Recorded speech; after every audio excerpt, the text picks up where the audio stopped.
Franco Morbidelli went absolutely crazy in the Qatar GP practice session. His extraordinary performance went far beyond expectations and left many in awe, including Marc Marquez, who seemed in disbelief at what he saw on track. From a once-doubted rider, Morbidelli now looks like a top rider with surprising speed and consistency. Is this the sign of a great comeback for the underdog? Let's discuss it. The MotoGP free practice session at the Lusail International Circuit in Qatar officially opened with a big surprise that immediately heated up the atmosphere in the paddock. Amidst the roar of the engines and the pressure of the new season's debut, one name stood out: Franco Morbidelli.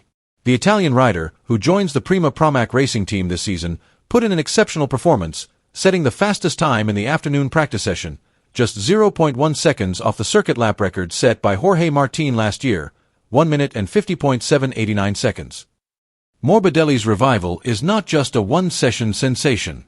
It is a strong signal that the 29-year-old rider is rediscovering his best form, something MotoGP fans have been waiting for a long time. After several difficult seasons of injury and inconsistency, Morbidelli's impressive performance has given new hope that he is ready to return to the front of the pack and show the quality that once saw him finish runner-up in the World Championship. Morbidelli looked comfortable on the Desmosedici GP24, and the progress he made was impressive. From the start of the session, he was consistently in the front group, showing a quick adaptation to the characteristics of the Ducati bike, which is known for its power but demands an aggressive riding style. In the afternoon session, he recorded a time of 1 foot 50.889 inches, a time that is not only competitive but also a benchmark for all the riders on the track. What is even more impressive is that he achieved this time when rivals such as Francesco Bagnaia and Marc Marquez were also performing at a high level. Pecco, the defending champion from the Ducati factory team, finished second, just 0.15 seconds off the pace, while Marc Marquez, now riding for Gresini Racing, was third, just 0.01 seconds behind Pecco. Interestingly, both Pecco and Marquez set their times on the medium compound rear tire, not the soft. This means that both still have the potential for extra speed that could explode at any time. This is an early warning that the Inter-Ducati rivalry is about to heat up on a track that is known to give a huge advantage to high-performance bikes. One figure who openly admitted to being surprised by Morbidelli's performance was Marc Marquez. He was fastest in the morning session, not expecting his old rival to be so strong in such a short time on Ducati. Franco was very fast today. To be honest, I didn't expect him to be so competitive right away, Marquez told the media after the session. Normally, it takes time to get used to a Ducati bike, but he seemed to be one from the first day. It's incredible. Marquez added that Morbidelli's presence at the front adds a new dimension to the Inter-Ducati rivalry this season. We all knew that Ducati was strong, but now we have more fast riders on the same bike. It makes the race more complicated and more interesting, he added with a smile. Marquez's admiration for Morbidelli is not without reason. On paper, the difference in performance between the two is very small. Marquez was just 0.16 seconds behind Morbidelli, while Francesco Bagnaia was just 0.15 seconds behind. What makes the results even more interesting is the fact that both Bagnaia and Marquez recorded their best times on the medium compound, suggesting that there is still hidden potential that has yet to be unleashed. There is no denying that the first day of practice in Qatar was completely dominated by Ducati. The Italian manufacturer once again demonstrated its technical superiority, taking 4 of the top 5 fastest times. This dominance reflects not only the exceptional engine performance of the Desmosedici, but also the consistency of the riders. One of the highlights was Fabio Di Giannantonio. The new VR46 Defender was solid from the start, showing the confidence that has grown since he joined Valentino Rossi's team. He set a time just 0.3 seconds behind Franco Morbidelli to secure 4th place. His performance reinforced the impression that he is not just a grid filler but a serious contender this season.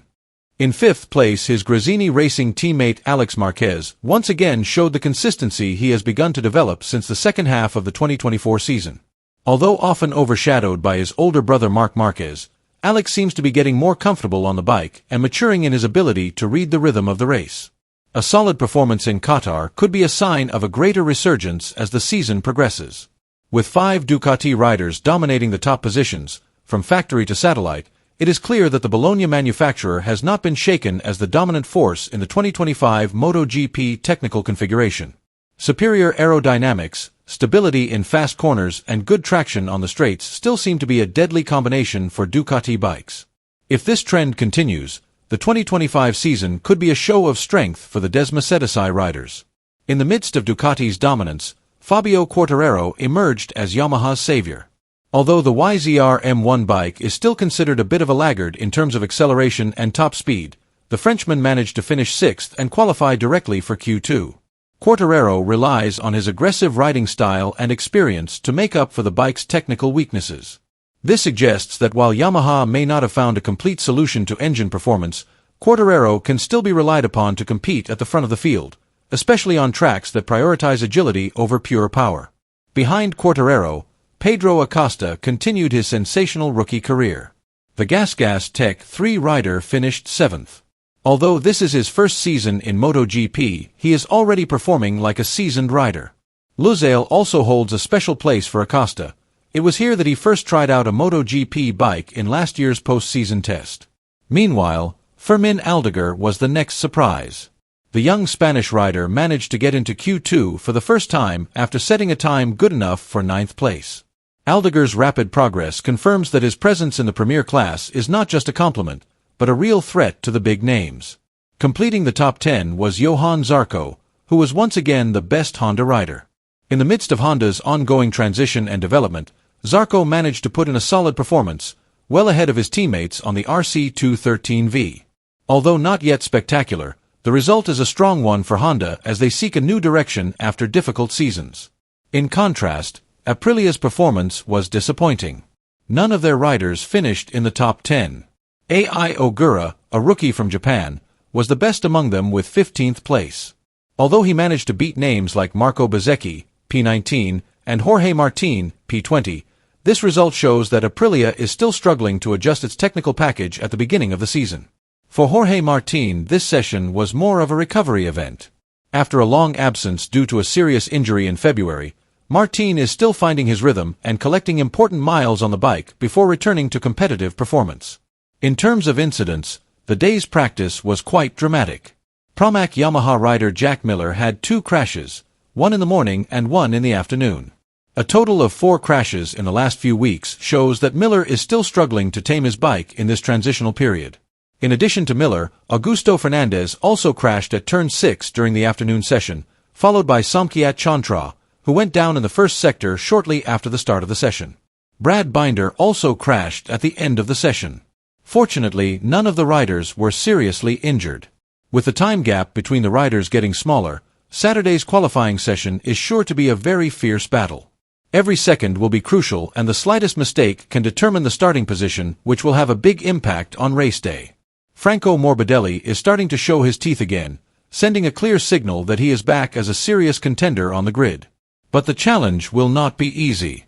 Pecco Bagnaia continues to be Ducati's mainstay, while Marc Marquez is slowly but surely getting used to his new bike.